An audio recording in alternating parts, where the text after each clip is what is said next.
Hello, my friends. Stream starting soon. Hello, my friends.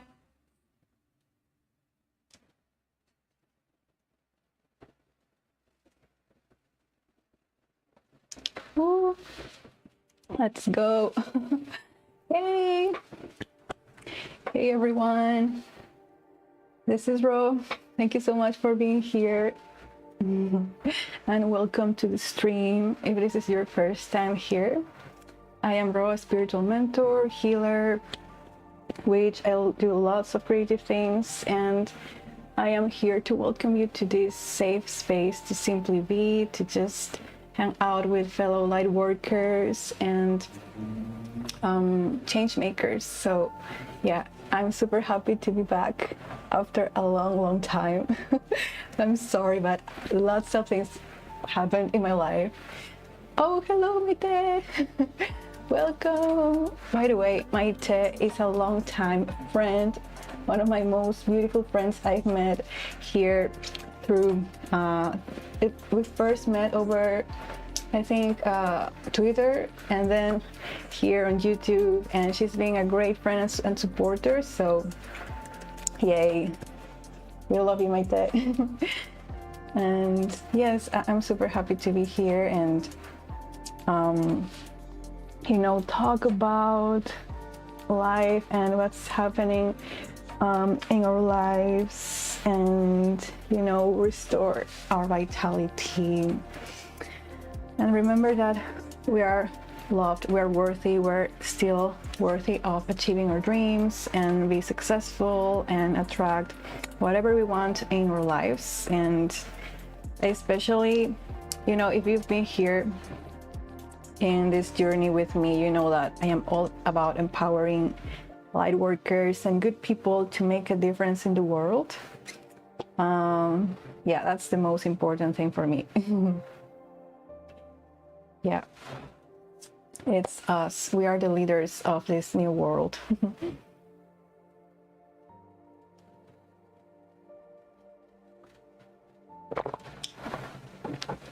And now I'm like crossing my fingers because I've been this is like my streaming software, and since I haven't been around in such a long time, I have forgotten a bit of what to do or the buttons to click for this, but yeah, I'm glad to be here. So it's a nice morning. It's a bit cloudy outside. It's kind of like our winter time where I am. And I started my day with some dancing and movement, and I did a meditation before coming here, so I could feel centered and happy.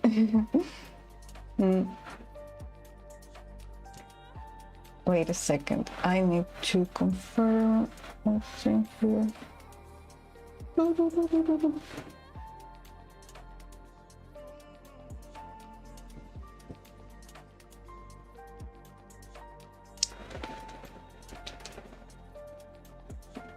Okay. So, oh, that sounds fun. What kind of dancing did you do? Oh, it's like I do those K-pop like little dances. There are like these YouTube channels that teach you the choreography, and there's also this influencer. It's she's called her channel is Cardio Party Mashup Fitness, and she posts routines like for every K-pop song you can imagine. So they're like 30-minute routines, and it's really fun. So you're like doing exercise but also singing and dancing. I really like that. It's so playful. I have my quartz here with me. So my Patreon supporters have access to a free reading today, and that's my gratitude for you. If anyone else wants a reading, you can go over to my coffee tip jar, and you can pay $20 for a full reading and $10 for a mini reading if you're interested. Yes, just to try to learn K-pop dances. Maybe you should pick that up again. It's fun, and I think my favorite ones to learn are Twice songs. They are super cute. I really love like Fancy, then Yes or Yes, Ti Ti Do, like Ti Ti, Do Do Do Do Do, no, no. Yeah.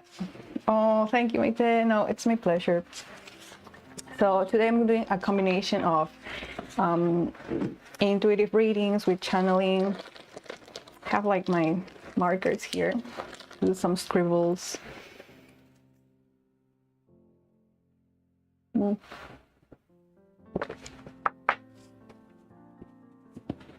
Oh, K-pop Demon Hunters. No, I haven't. I wanted to watch it with my friend. Like, I need to schedule like a date with my friends to watch that one here.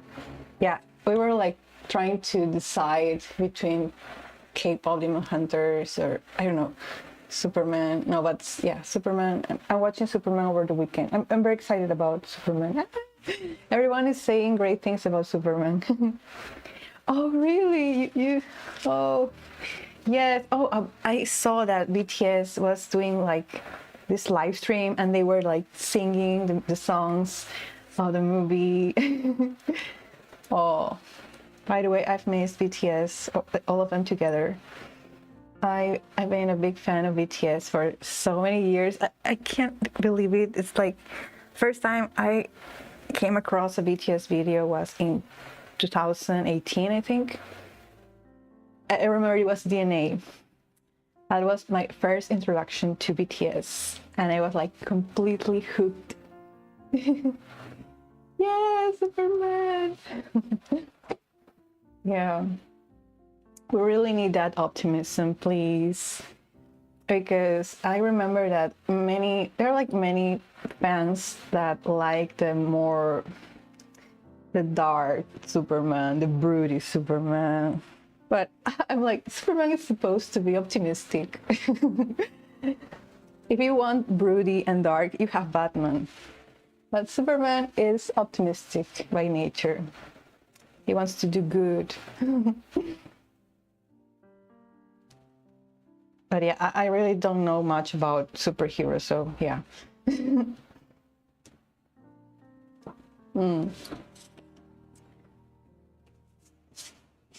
Mm.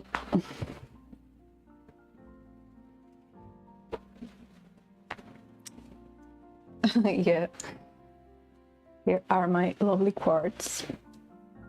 So I really love this one because it's like it fits exactly here on my palm, and this one especially I use it for meditation about love and healing.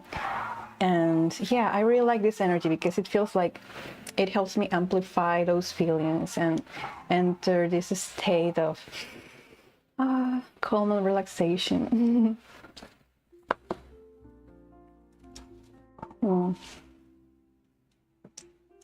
But yes, these days I'm like doing more meditation. So in a way, this year has felt like a whole adventure for me. And I'm like at the end of my first Saturn return. So in astrology, we have this Saturn returns that it's every 29 years. And Saturn is this planet that teaches you about like kind of like discipline and kind of like it's like this figure that really checks with your progress and comes to teach you some lessons or makes you remember things like that are important for you, that changes you need to do, and kind of like reviewing your life so far, your progress. Some people say that it's like a malefic planet or something. I don't know, it's like there are different interpretations. So, but usually people tend to have like transitions and identity upgrades and changes during this period of time between when you're 27 to your 30s, your early 30s or so. And yeah, like for me, Saturn is located in the part of my chart that is about family and past and roots and what's about yeah, home life. And I relate it a lot to the themes about, you know, healing limiting beliefs and some generational trauma and, you know, breaking cycles, breaking cycles of pain, or, you know, those things we carry over other people, you know. And yeah, it's been super important for me to do that. So it's like this past year, or yeah, past 6-7 months have been about really clearing the soil, like from my garden, from my inner garden, clearing all that's not mine to carry, like fears or limitations, so I can plant new seeds for my new life. Yeah, it's very interesting. Yeah, there are many like interpretations. There's an astrologer I follow. She's Brittany Taylor on YouTube here, and she has really great insights about that. Yeah, Saturn return. And it depends, because for some people it's said that if you haven't done some inner work already, your Saturn return comes at you very hard. Like, it can be very harsh for some people, but it's not, it doesn't mean that it's going to be a nightmare, you know, your whole life, those years are going to be a nightmare. But I think the more you are aware of your beliefs and your thoughts, the more you are honest with yourself, the easier it is. And it just flows, you know. It's like just being present, you know, day by day, working on your little things you need to work on. So yeah, that's how I'm approaching it, because if we also talk about what's going on in the world, all the chaos, the wars, all the painful stuff, it's really a lot for everyone. And I empathize a lot with those of us who are very empathic and very sensitive to pain and suffering. So yeah, it's like some days it can be too much to watch the news or to keep up with everything. And yeah, I mean, like, I try to do my best to support the people that matter in the world, and those who are, you know, advocates of freedom and justice and change. I've tried to post some videos on my social media, but I get notifications like this, strikes, because, you know, they don't really want that content out there. And yeah, it's hard in a way, but I try to do my best. So yeah, I'm here in this space to offer you relaxation and empowerment, and talk about like healing these limiting beliefs. You know, I have posted a few more EFT tapping videos, short EFT tapping videos there. Yeah. Oof. EFT tapping is really great. And I have so many things prepared for the next part of the year. I'm grateful. Oh, by the way, this is my little microphone. So fluffy there.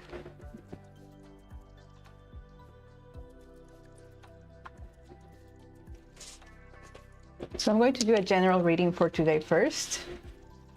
Let's see what we get. And I am asking my guides, my spirit guides, my higher self, and my friendly astral partners and mentors and guides from all realms to be here with us, to deliver the messages that we need to hear, that will empower us and bring us more light and kindness and support.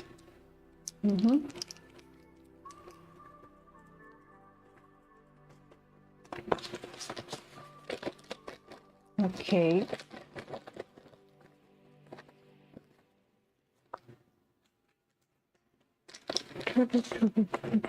And by the way, I have like an intuitive art tutorial on my channel for those of you who are not familiar with this method. It's super cool.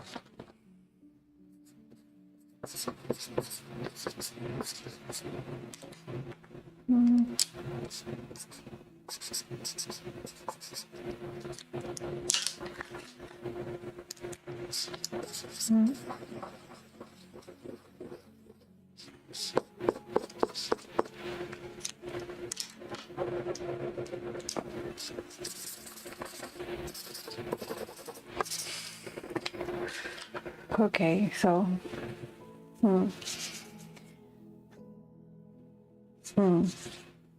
yeah, I'm getting like,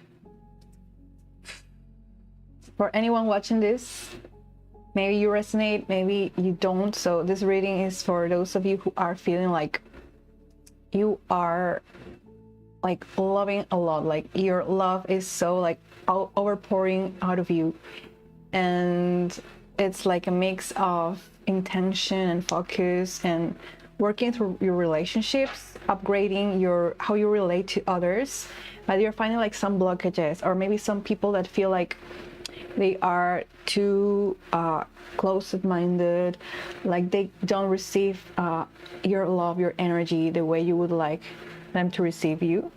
So you may feel frustrated with these people, like they feel like rocks. Like I'm getting that energy that they feel like rocks, and you are like water, you know, you are like water, you flow, you are easygoing.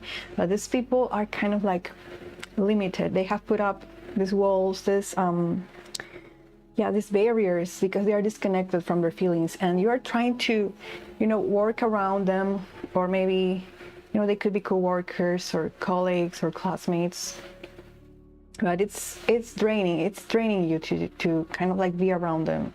And I'm finding that maybe one or two of those people are more like flexible with you, so you feel like they have more potential in a way.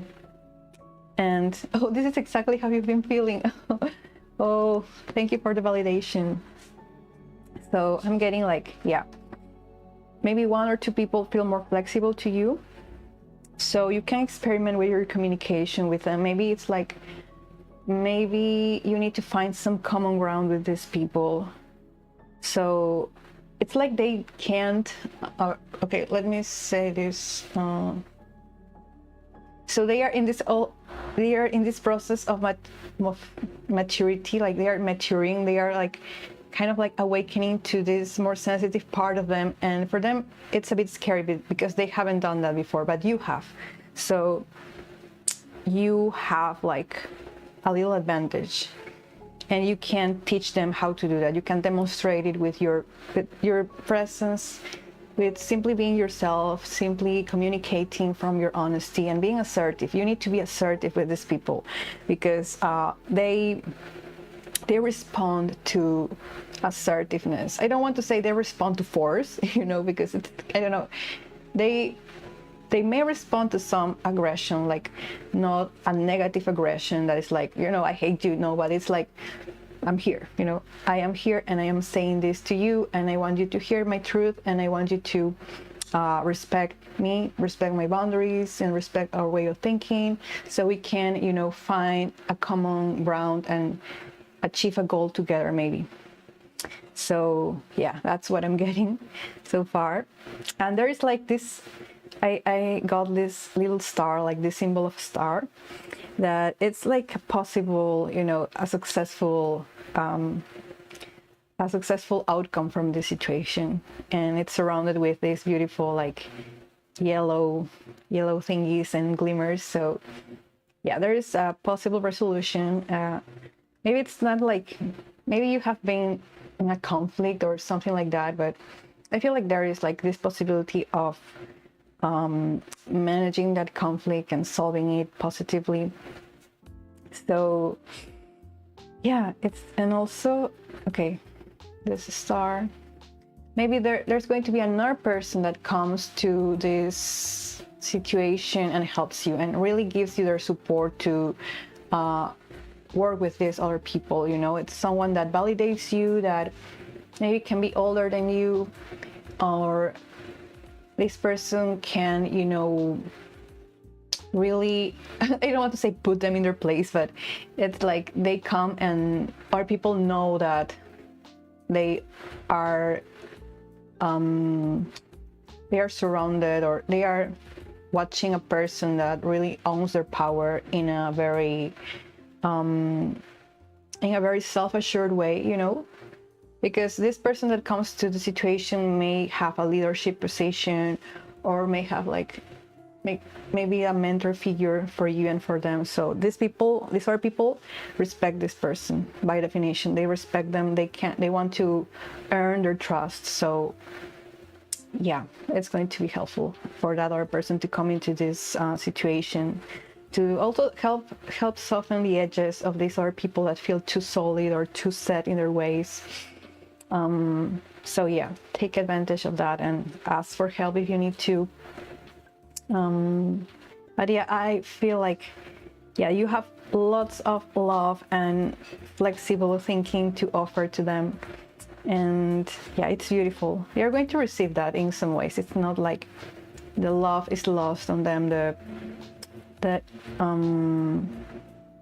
your intuition is lost on them. No, they are kind of like maturing at their own pace, even if it feels too slow for you, because this kind of people with this solid, dense way of thinking, sometimes it feels like they take a long time to reach the same conclusions as you, but they eventually will. And I feel like this also manifests in the world stage, because yeah, we light workers are very kind of like, we're very quick thinkers. We can be very, you know, connected to our intuition, and intuition is fast. It's like this gut feeling. It doesn't take us too much to, you know, to analyze situations and reach a conclusion and, you know, take action. But yeah, that's a bit of the reading for today.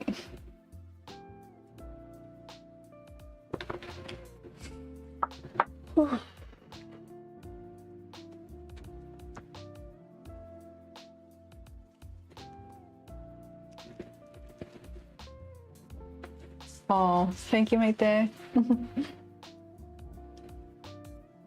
Yes. And I've really been trying to kind of like, in my own life, also work on my communication with some people that they really come from a very different upbringing, let's say, and yeah, and they see things differently. And sometimes it's kind of like a bit tricky to feel seen and heard by these people. But there's always potential for communication and for honesty, and especially like when you're honest, you know. Oh, and that's another thing here. Your strength is your honesty and your connection with your emotions, okay?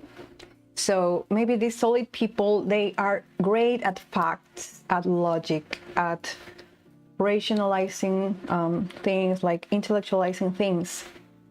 But they are kind of like great at objective stuff, you know. They are kind of like very, maybe not like nerds, but they know their stuff. They're very smart, intelligent, but they can't argue with your own subjective experience. They, you know, they don't have the right to minimize your feelings or your lived experience, because that's personal to you. And you have that advantage to be very honest with how you're feeling, you know, and speak from that honesty. And that's how you know, you really soften these people. They kind of like, they can be like dragons, like, oh, but when they hear your honesty, when they hear where you're coming from, they calm down, and they also get in touch with those parts of them that maybe they have ignored or maybe they have suppressed. And I see this a lot, like in some of my clients that are also like working with, or you know, they have family members that feel more like in their masculine energy, in their focused energy, like kind of like blindsided, or I don't know, just too focused, too solid, too inamovable, you know. But yeah, it's like your soft, your fluid energy, it's really needed right now.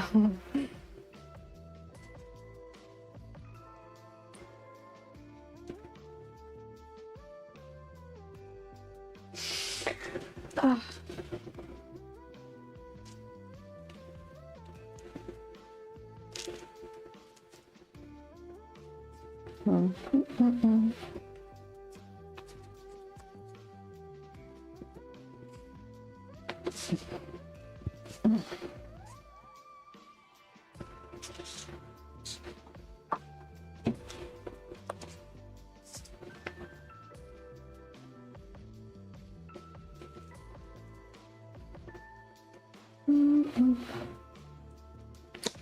Oh, some great insights right there. Thank you. Yeah. So I'm posting these days this series on transforming the 7 fears, and it's a great tool to also know yourself, know those little struggles and limits we have. Like, those fears are not bad, they are just natural responses to perceived threats. And so far I posted about self-deprecation, arrogance, and self-destruction. And I feel it's going to be very helpful right now for us as light workers, because one, you are able to see those things in you, and at the same time you are better equipped to see those things in other people, those triggers, those defenses. And if someone comes at you with an attitude or this kind of like energy of aggression, and that, oh, maybe I have triggered their fear of unworthiness, or their fear of losing control, or their fear of not being needed, not being wanted. And it really explains a lot. Because we all kind of like hold these limitations within, especially if you haven't gone through a process of therapy or healing or self-awareness. But the first step to heal all this is, of course, paying attention and looking inward and being brave enough to do that. Not many people are brave, and kudos to everyone who are doing the hard inner work of becoming their own friends, becoming their own great lovers and supporters. I feel that's life-changing.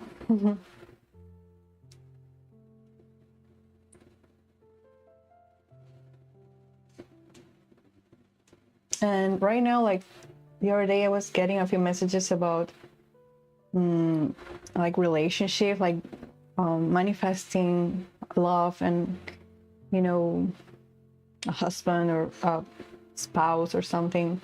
Like, many people are interested in that, and I was like talking about this new perspective about really you becoming your own favorite person, because the love you want outside is a reflection of the love you need to give yourself. And yeah, if you do the exercise, for example, of what are the qualities I am looking for in a person, like a romantic partner or something, make a list of those qualities. Let's say they are smart, they are kind, they are honest.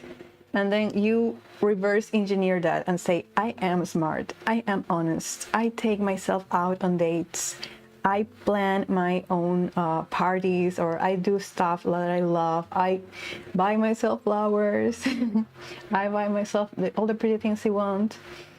And you say, oh, I can start doing these things too.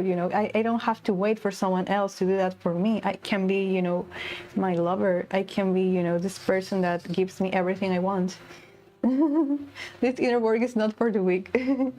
Yes, it's tough, because you remember that you have the responsibility over your life, right? It's not like someone else is going to do this work for us.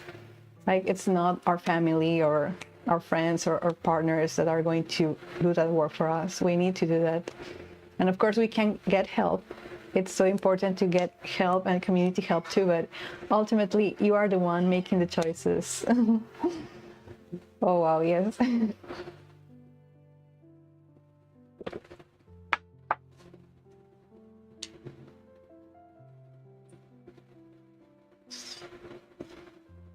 And speaking of that, manifestation of love and relationships, what I've seen in the manifestation community is a lot of like bypassing, it's like, because manifestation can be a great tool.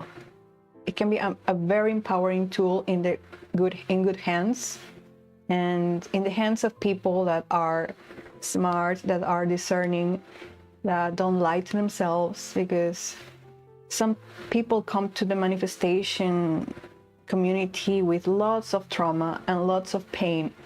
And I really, I don't judge that, because it's a lot to be a human being right now. And some people just want, relief. They just want, to stop their pain, to stop their trauma, to change their lives and change their lives quickly. So manifestation seems like a great tool to do that. And it is, but there's also very, undeniable biochemical processes, psychological processes that happen in our bodies, trauma responses that we need to work alongside the manifestation, right? We can't just bypass that our bodies are storing years of trauma or suffering in some ways. And like for some people, they get stuck and thinking that they can manifest what they want. Why am I doing the same exercise and techniques but I'm seeing no results? And it's because you first need to soothe your body, to connect with your body, connect here with your truth, even if it's painful, even if it requires you to remember painful experiences from the past. But you owe that to yourself, you owe yourself that honesty, that care, that love. And once you have done that work, it's way easier to really manifest what you want, to really, feel empowered to get everything, your happiness, your healing. But yeah, so my approach is really very centered in our present moment too, and like not dismissing the suffering that's within us, because otherwise, manifestation becomes another bypassing mechanism, another tool of oppression. It's the same old thing. Repressing the wounds, trying to pretend everything is fine, doing some affirmations like a robot, but that's not it. Yeah, important work on some healing first, or else you won't even be ready to enjoy manifestations if you receive them. Yes, because you need to feel safe with the new life you are bringing in. And if you don't feel like you deserve that, you're going to have trouble holding that new reality. You're going to maybe self-sabotage your progress. You're going to reject people who are really good for you, but you feel afraid. You still somehow are locked into your past. You are familiar with toxic dynamics. You're familiar with unhealthy partners. And a part of you, when you are with a person who is super loving, super sweet, a part of you says, what the hell is this? I am not ready. I am not worthy. It's scary. Love feels scary because I'm still used to toxic dynamics. I'm still used to that suffering. I feel that's my normal. So we need to work on normalizing love, normalizing that kindness, normalizing that you are worthy of care, you are worthy of appreciation and validation. And yeah, that's so important for people, like detaching from toxic boyfriends and all that stuff. And yeah, you need to normalize kindness in your life, to normalize having good things. And we do that with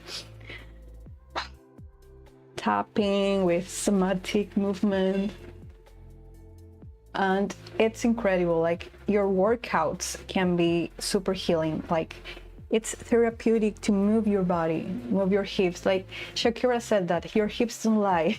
Like, yeah, shake out that booty, do things with your body, and you never know, you start crying suddenly, and that's part of the healing process. I cry a lot when I'm like working out sometimes, and I just let it happen, you know. Maybe it's a stored emotion I need to release. Sometimes I'm doing an exercise or something and a memory pops up and I get so emotional and I start crying, and I allow myself to have that moment. And then I continue dancing on that, because, you know, energy wants to move, your emotions want to move through you. And it can be super, super healing to do that. And making it a regular practice in your life, right? Like, do not wait for your therapy session maybe once a week or twice a month to do that. Like, every day in some way, really listen to your emotions and move your body, like bring together your body, mind, and spirit in the same moment. Yes, you start crying during work. Yes, it's so normal, you know. Let's normalize crying during those moments. And I would like to encourage, especially men, maybe I am 100% sure that men at those gyms, when they're like, you know, doing their Arnold presses or bicep curls, I'm sure in some way they also get emotional. And I'm super sure they repress that emotion in that moment, because there are other people, you know, oh no, they're going to look at me. You know, if any man is watching this, please go to a bathroom and cry if you need to. Please stop your workout right there and go to a bathroom and cry. Cry, please. You need to do that. Because if we like women do that, like, I'm sure you need to do that too. We are human, basically. And to me, that's the highest form of strength, like owning that you are sensitive, owning that you have emotions like everyone else, and it's so natural.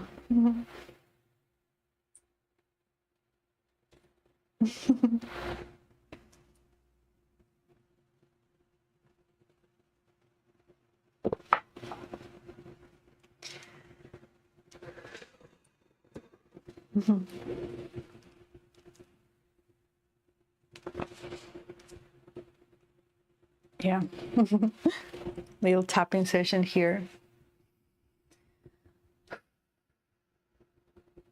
And silent tapping rounds are very helpful too. Sometimes you don't come up with the right words, and that's okay, you know. It's not like right or wrong way of doing tapping, of, you know, balancing your nervous system. You can simply do gentle taps on your body, intuitively, any other parts of your body, and some little massage, self-soothing yourself. And you can say, even though I'm feeling like overwhelmed or stuck, I still love and accept myself. Like, if you only say one affirmation, you can simply say, I still love and accept myself no matter what's happening. I still love and accept myself. And I am feeling safe now. Yeah, you can tap silently. Yes. There are many ways to do this. You can tap, you know, the same order of points like this, or just focus on some point and breathe there. And it's like you simply let your body relax and be present. Sometimes you are on the bus or the street and you don't feel comfortable doing the whole protocol, but you still can simply, you know, tap here, or, you know, here in your chest, and also your fingers. In a way, I feel like neurodivergent people, when we steam, it's like we naturally are, you know, doing tapping. We're naturally self-soothing ourselves by intuitively tapping on those meridian points of our bodies. So yeah, if you are, you know, if you usually do your steaming movements, please do that too. That's your way of bringing yourself back to balance. Mm-hmm.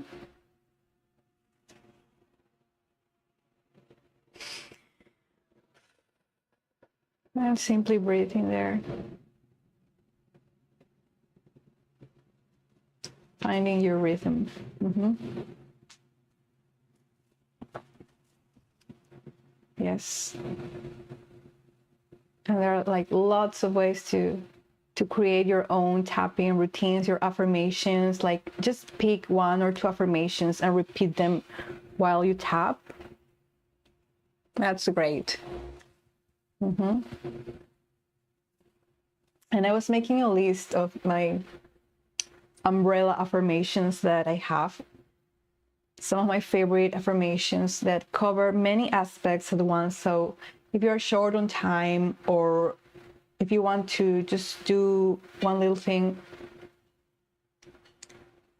you can focus on them. Like, for example, I am free from unhealthy patterns all the way from my past, present, and future on a deep cellular level. Mm-hmm. I am free from unhealthy patterns. I am free from unhealthy patterns all the way from my past, present, and future on a deep cellular level. Mm-hmm. And then I trust my inner guidance. I trust my inner guidance to discern and release what doesn't serve me.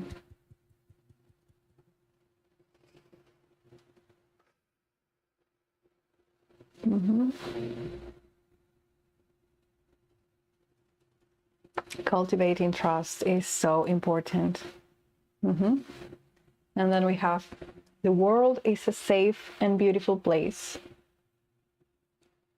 And for anyone watching, if you feel some resistance to that statement, keep breathing. Because yeah, I know that the world has ugly stuff, painful stuff, but for now, allow yourself to say, the world is a beautiful place. It's a safe place for me to thrive. Mm-hmm.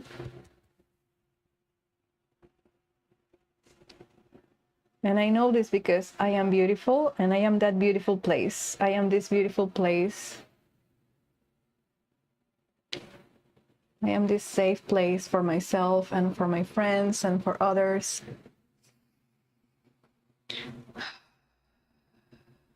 The world is a beautiful place for me. We're back online.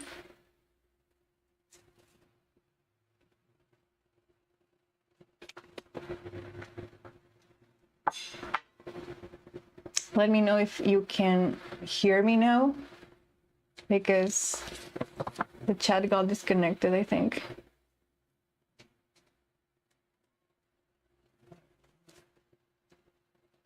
Okay, next affirmation. Okay, great. Next affirmation is, I am worthy and whole. I am worthy and I am complete. Complete. I'm totally complete, just the way I am. Mm-hmm. And I have an unshakable confidence in myself.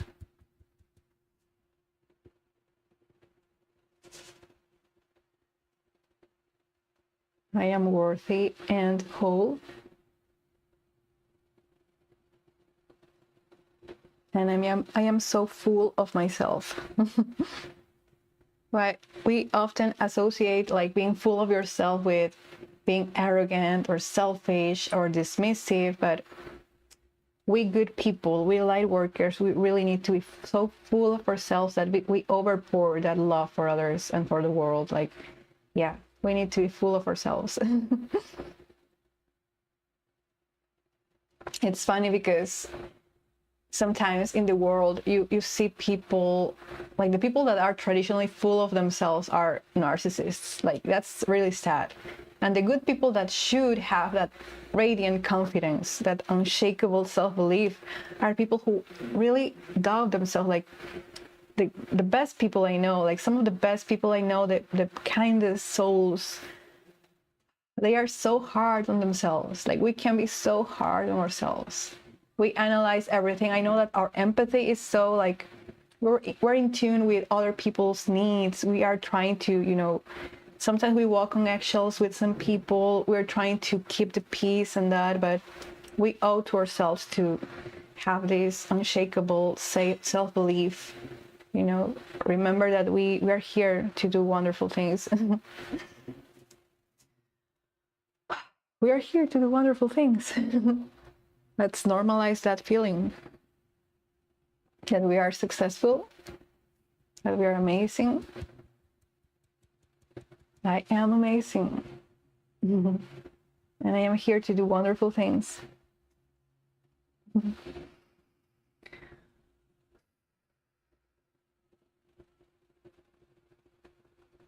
And it's totally normal to yawn when you're tapping, to cough, to sometimes burp. Some people feel sleepy. That's perfect, because you are calming your nervous system. And we want that. We want to feel calm. We want to feel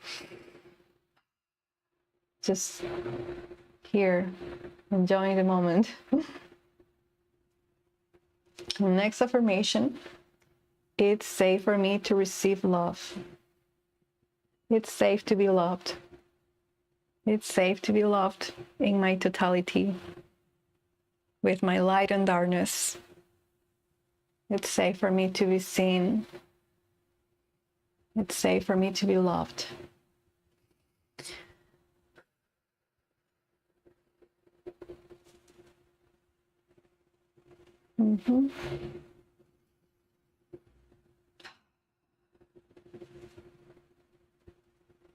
It's safe for me to be loved.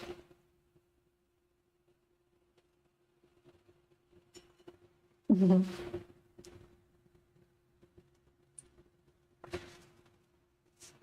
it's safe to receive joy and abundance in every area of my life. In every area of my life, I am open to all that magic.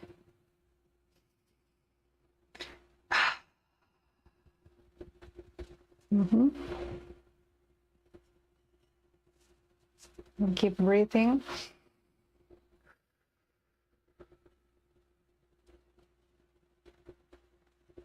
Then the next affirmation is about our time and energy and attention. Your energy, your attention is the greatest resource you have, like one of the greatest resources. And in this world that feels so fast-paced, with so many distractions, we feel like our attention is like all over the place, and everyone is demanding that attention from us. Like, I'm especially referring to things outside our circle of friends and family. I'm referring to maybe social media or information and all these things that are boom, boom, boom, boom, boom, boom, boom, boom. So we need to be mindful of that, like calling your energy back to you. And you can say, my time and energy are sacred. My attention is sacred. And I use it wisely. I honor myself by being mindful where I place my attention on.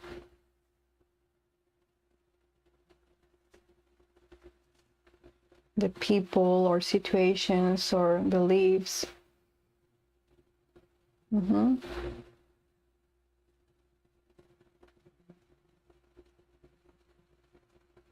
I call my energy back to me, back to my heart.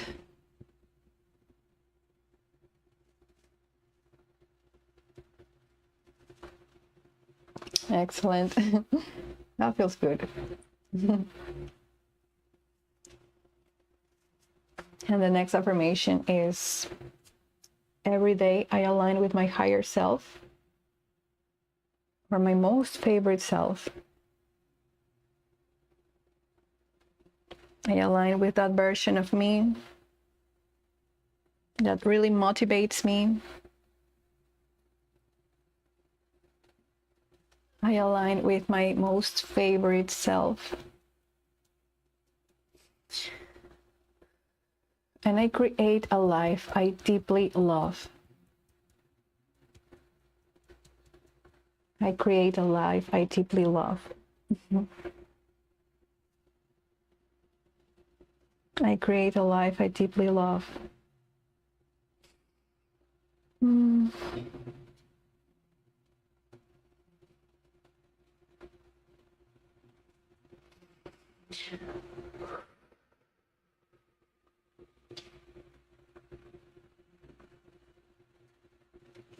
Good. We have 2 more affirmations. This one is powerful. And it's all about manifesting, what you want. And something fundamental for manifestation is to decide that it's already yours. To decide to become that person that is living that dream life, or experiencing those beautiful emotions you want to experience. To decide, it's the decision, it's the choice you make. It's that certainty that it's happening for you. Because when you do that, the whole universe rearranges in your favor. It's like in the Bible, when God creates the world, let there be light. There wasn't any hesitation. It was a command on reality. Let there be light. And I bet God was quite relaxed when he said that, at least the character of God in the Bible, So you can say, let there be light in my life, let there be love. And I relax in the certainty that everything is working out for me. I relax in the certainty that everything is working out for me.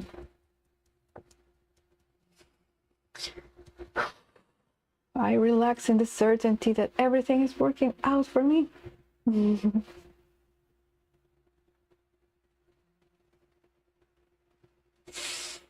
And breathe.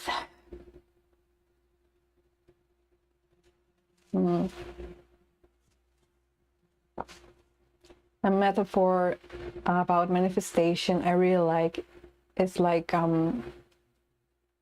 the universe is like an online shop.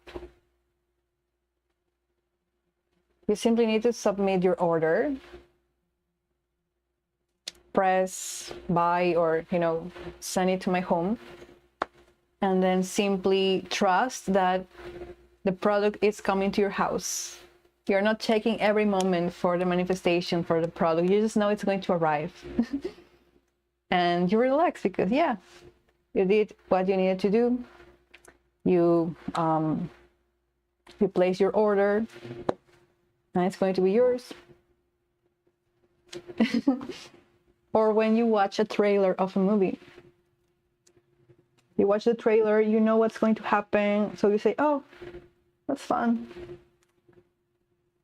I know what to expect from the full movie. And I trust that it will happen just like, what the trailer showed. Maybe I don't see all the details now. I don't know all the characters yet. I don't know all the intricacies of the plot. But I know I have like that overall feeling that I'm going to enjoy that movie.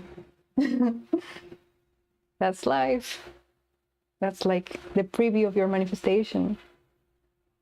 That's what we do when we do visualization exercises and those meditations, is to stay in that moment, in that to put ourselves in that state of being, that we know that it's happening, that the manifestation is coming.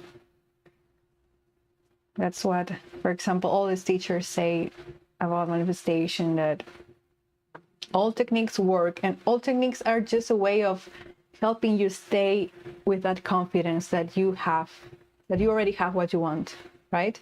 Because you first need to decide, place your order, and then simply trust.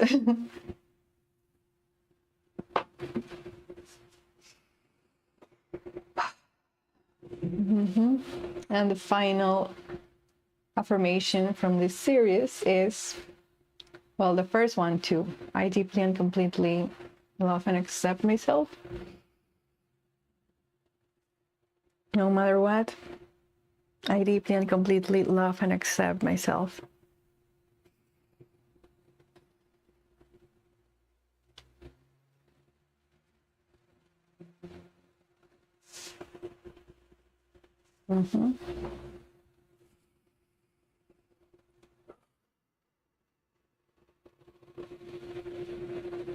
Inhale deeply. Exhale it all out.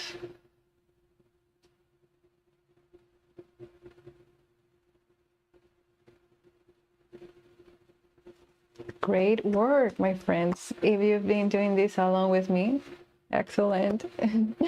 I hope you enjoy this little tapping routine with some of my favorite umbrella affirmations that I think cover every aspect, like every aspect we need right now. And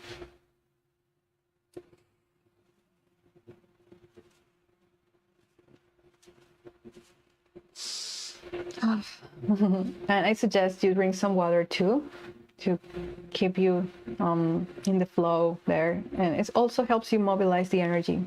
Actually, I'm going to refill my cup right now. Be right back.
Oh, thank you, Maite. I'm so glad to hear that.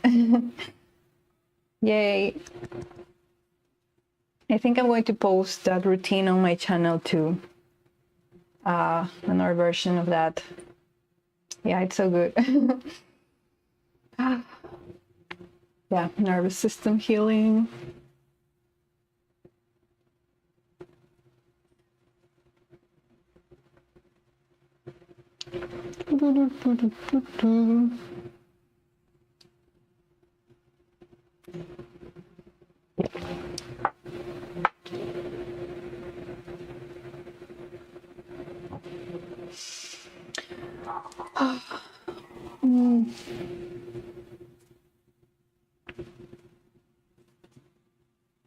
And I wanted to give you all some updates about what's coming next here on my channel and some of the little projects I'm working on. And back to the conversation about big identity shifts and transformation for us. Yeah, my Saturn return has been interesting. And I am grateful for all these learnings because I feel like I am quite a different person from what I was just a year ago or 2 years ago. So yesterday I was having this download from my spirit guides about our different identities we have, the different roles we play, and what we decide to do after we are in our 20s and that. And I feel like we all are having this quarter of life crisis or midlife crisis is like experimenting more with other things we want to do, with hobbies and passions, and maybe new friends, new circles of friends and community. That's really good to do. Oh, it smells delicious. One of my neighbors is cooking right now. Food. I love food so much. I had a birthday party yesterday, by the way, and yeah, we had like chocolate cake, and I ate some leftover cake this morning. That was good. It was tres leches chocolate cake, really good. You can tres leches everything, every flavor. That was good.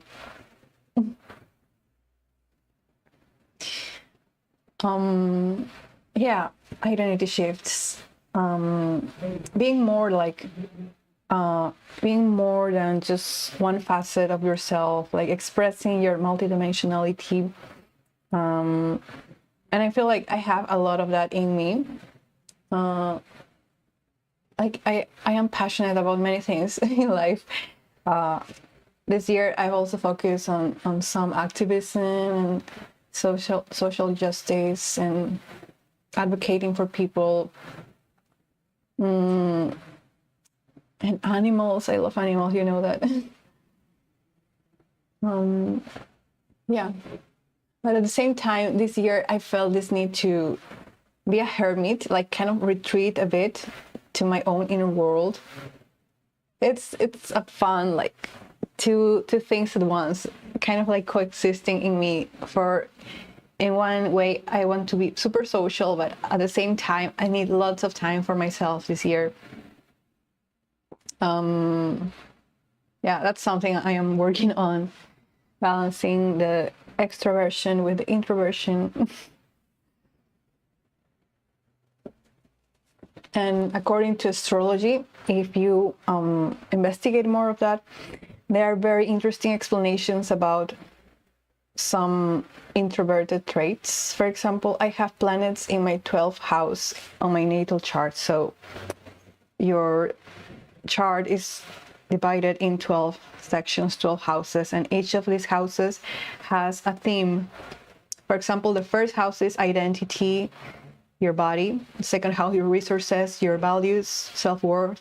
Third house is about communication. Third house is communication and siblings. Fourth house is about family and origins.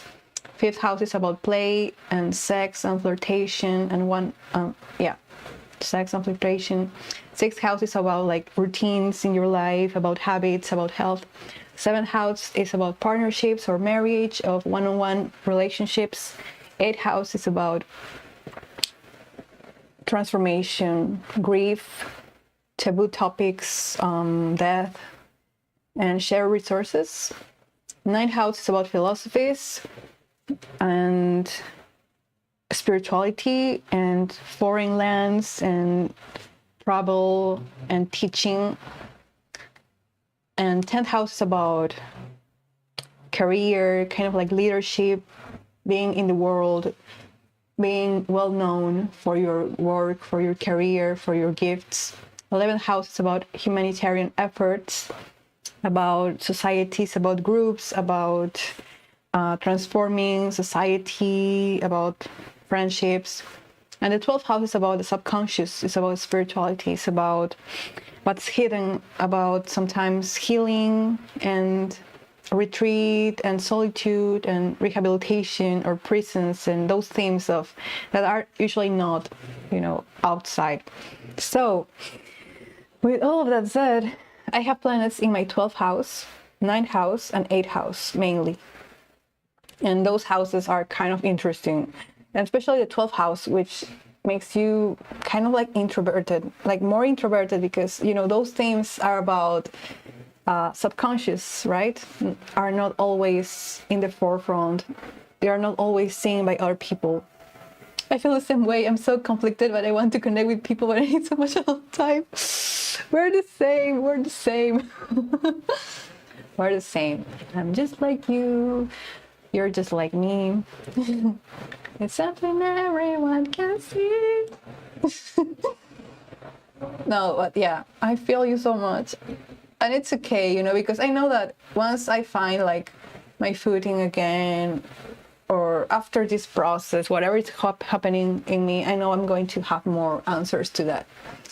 And yeah, but yeah, it's okay to need a long time. It's okay, it's natural. And as I was saying, according to astrology, one of those explanations about our need to retreat, to be in our imagination, in our inner worlds, is because we have planets in that 12th house. And usually that 12th house can be very, I don't want to say difficult, but it's all about your own karma with yourself, right? Karma with yourself.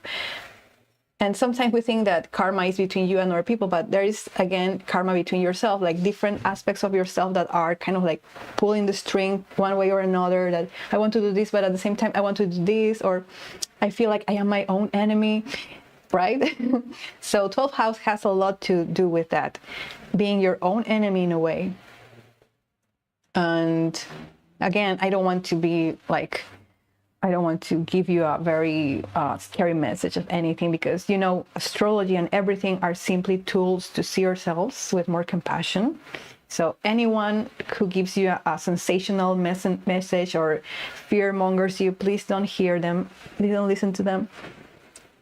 I would say that, yeah, we sometimes tend to be our own worst bullies and enemies, because, yeah, if we haven't done that work, we can self-sabotage our progress without even realizing it.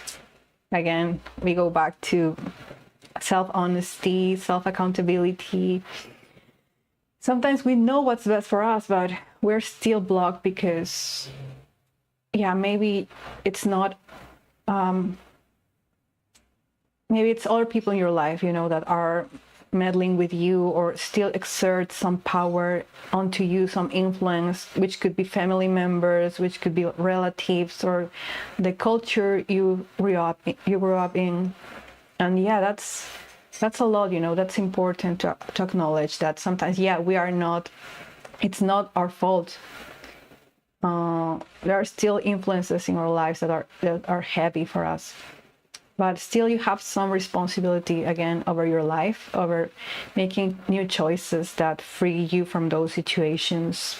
And I'm kind of like in that process too, like taking deep breaths and facing some disappointments about some people I know, and trying to be compassionate with myself. And remembering that I still have power to change my life.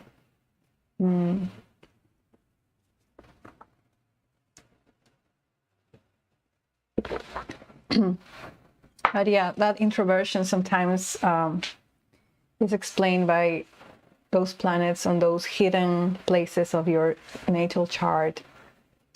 And the 12th house is quite interesting because it gives you this sort of power and authority about your spirituality and suffering, human suffering. Like, people with 12th house placements are very compassionate, very empathetic.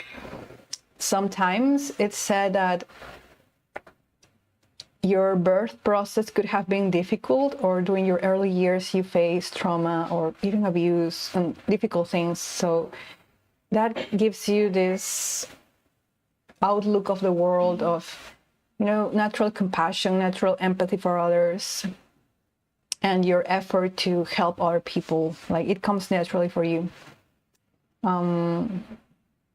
And for example, the 9th house in my case, it's like the house of philosophies and teaching, and I feel like I really like to teach others, and especially teaching tools that empower you in your life and empower you to do what you love, to be who you want to be without apologizing for that, without shame, without guilt.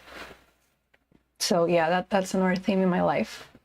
Learning from our cultures. I am super curious about people of all places in the world. Like, Yeah, I'm like Moana, I think. I'm always looking beyond the horizon. But yeah, I love that. And yeah, when you interpret your own natal chart, you kind of like see the patterns and the correlations. And it's very interesting. Another cool exercise. Then eighth house. Eighth house is the house of intensity and passion and transformation, sometimes death and grief. Yeah, that's another house that's quite heavy in some ways. But again, it's how you harness the energy of that part of your chart. And because all of them have potential to be amazing things. It's all a spectrum, right? It's not like black or white, it's just a spectrum. And the more awake you are, the more conscious you are, it's better for you. And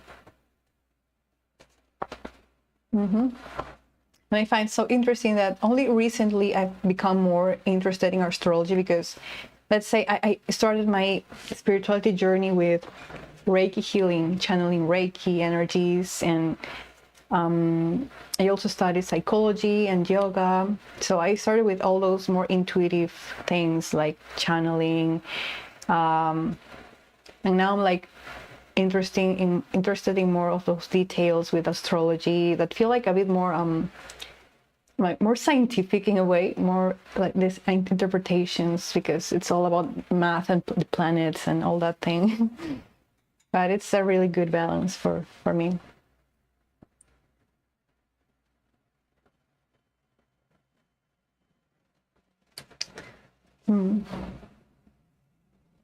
Yeah, I want to connect with people, but I need so much alone time. I think the trick is to hang out with people that are so similar to you and they understand your need for solitude, and don't take it personal when you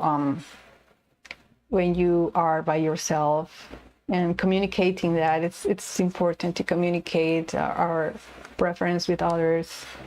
And I think among neurodivergent people, it can be easier to make friends because we know each other. We feel more comfortable talking about those things unique to us. But the other day I also heard the phrase like, the price of community is inconvenience. And it made me think about lots of things. Like, yeah, the price of community is some inconvenience, because we need to get out of our comfort zone if we want to also create meaningful relationships. And yeah, I think this capitalistic society has drilled in our minds that we need to pursue comfort, like selfish comfort. The ultimate goal is hedonism, complete absence of pain and struggle. And yeah, who doesn't want that, right? But in reality, we also need to care for each other. And it's not always comfortable, and it doesn't have to be comfortable, but we need to do it because we care, right? It's like caring for a child, a newborn. It's hard work for the mom and dad, but that's if you do it alone, right? But it's better when you do it with a community. And I heard another quote about, you don't have to be friends with everything in your community, but there needs to be like this reciprocal interaction, like just knowing that they have your back, right? They have your back, that you are supported, at least materially or emotionally, or in some aspect you feel supported by your community. And that's, I think, where we are heading towards as a collective species, like really reviving those community practices of care.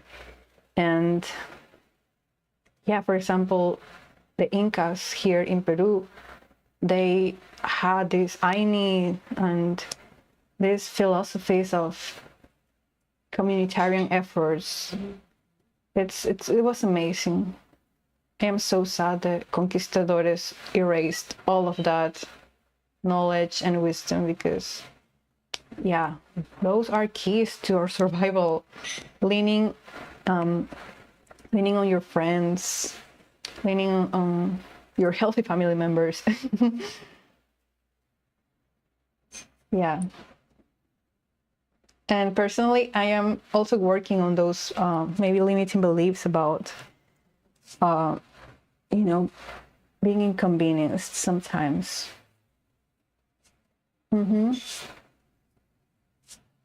It's okay, you know. It doesn't have to be super perfect all the time. But that's why I really want to create that kind of like physical sanctuary or community to be with friends in some future, like here in Peru, or I don't know, somewhere else. But it would be great. I would like to grow old with my friends in a big house, or, you know, I'm trying to envision that for the future, because life happens in an instant. I need to plan for my old age now.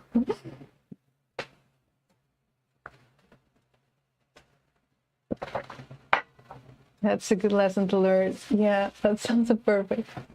That's the dream, really. That's the dream.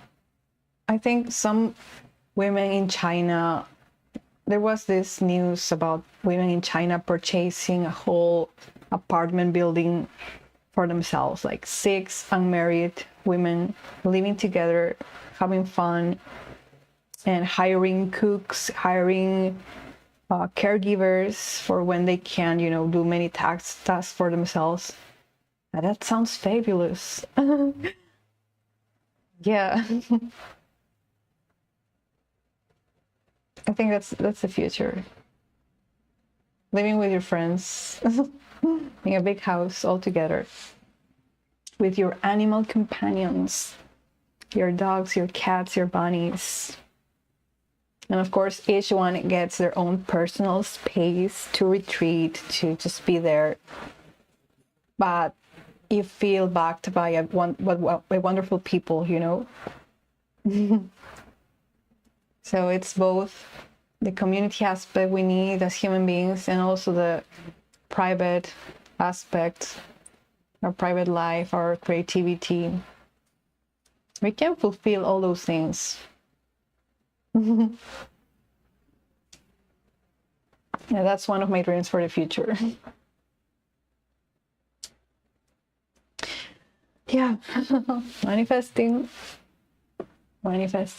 and I'm taking like action. Like I'm telling myself I'm taking action. I am willing to maybe, yeah, be inconvenienced in the process, and yeah, putting myself out there and asking for help, and just maybe crowdsourcing. I'm not sure yet, but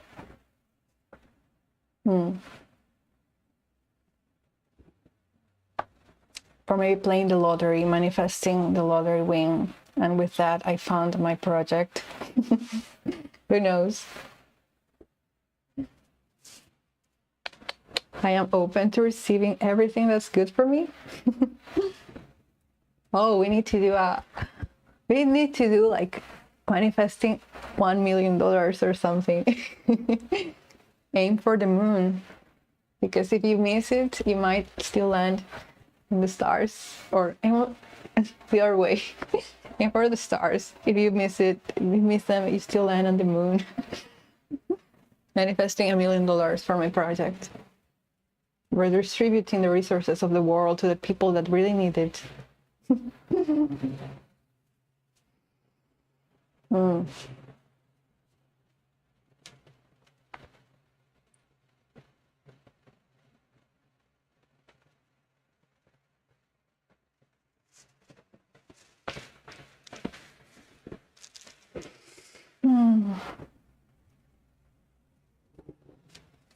Yes. Here is my quartz.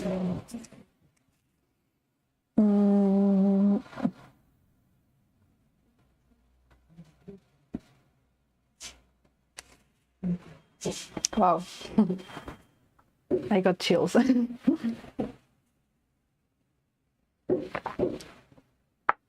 Maybe I should document that journey too.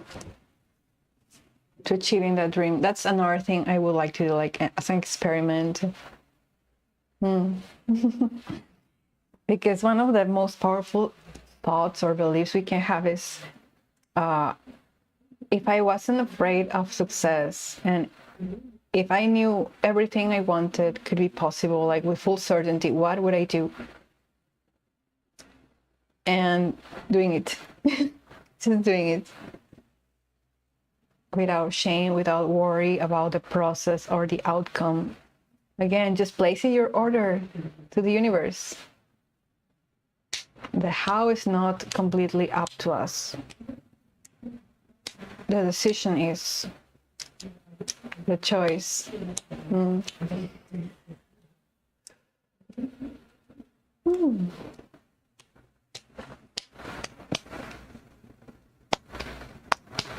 I'm having like aha moments right now.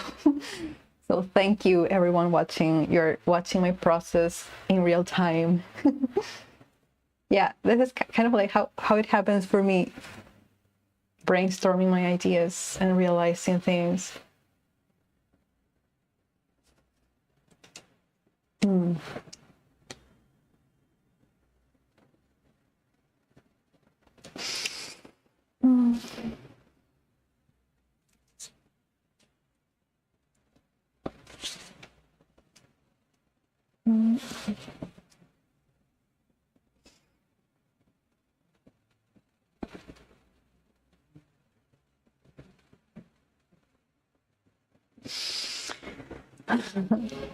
I hope you can manifest winning the lottery, bro. Oh, that could be fun. I'm going to normalize that feeling in my body.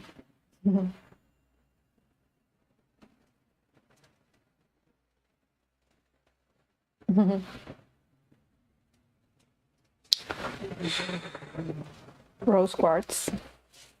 Oh, hello, welcome.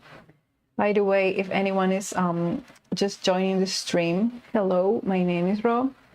I am a spiritual mentor, energy channel, healer, psychologist. I do lots of things, and I am here to support fellow light workers to create magical lives and share their gifts with the world. And by the way, I have like more than 400 videos, I think, about a combination of Reiki healing, EFT tapping, meditations, subliminals. So all of them are free here on my YouTube channel. And the playlist I have on our playlist, the challenge 30 days of EFT tapping. If this is your first hearing about EFT tapping, it's a great method to balance your nervous system and to clear blockages and limiting beliefs, and it's super easy to learn.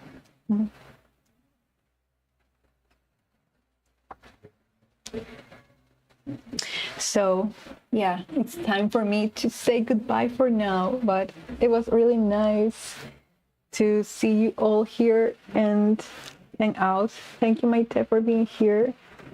Thank you, Kirutika. I have to go now, but I'll be back another time for another stream and some readings and yeah, another tapping session. Woo, I'm excited. Yeah, I'm going to grab a bite of something now.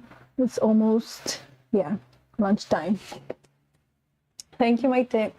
Big love. Thank you. Oh, when's my regular life? I will work on a schedule, but probably around this time and during the weekend. Yeah, depending on my schedule, but I really want to do more lives. It's super fun to hang out with you. And yeah, I'll be back. I'll just subscribe to my channel and turn on the notifications so you can see the when I'm going live and the time and the date and everything. Yeah. Thank you. Thank you so much. Take care, my friends. Be awesome. Be kind. Love you. Bye. Thank you.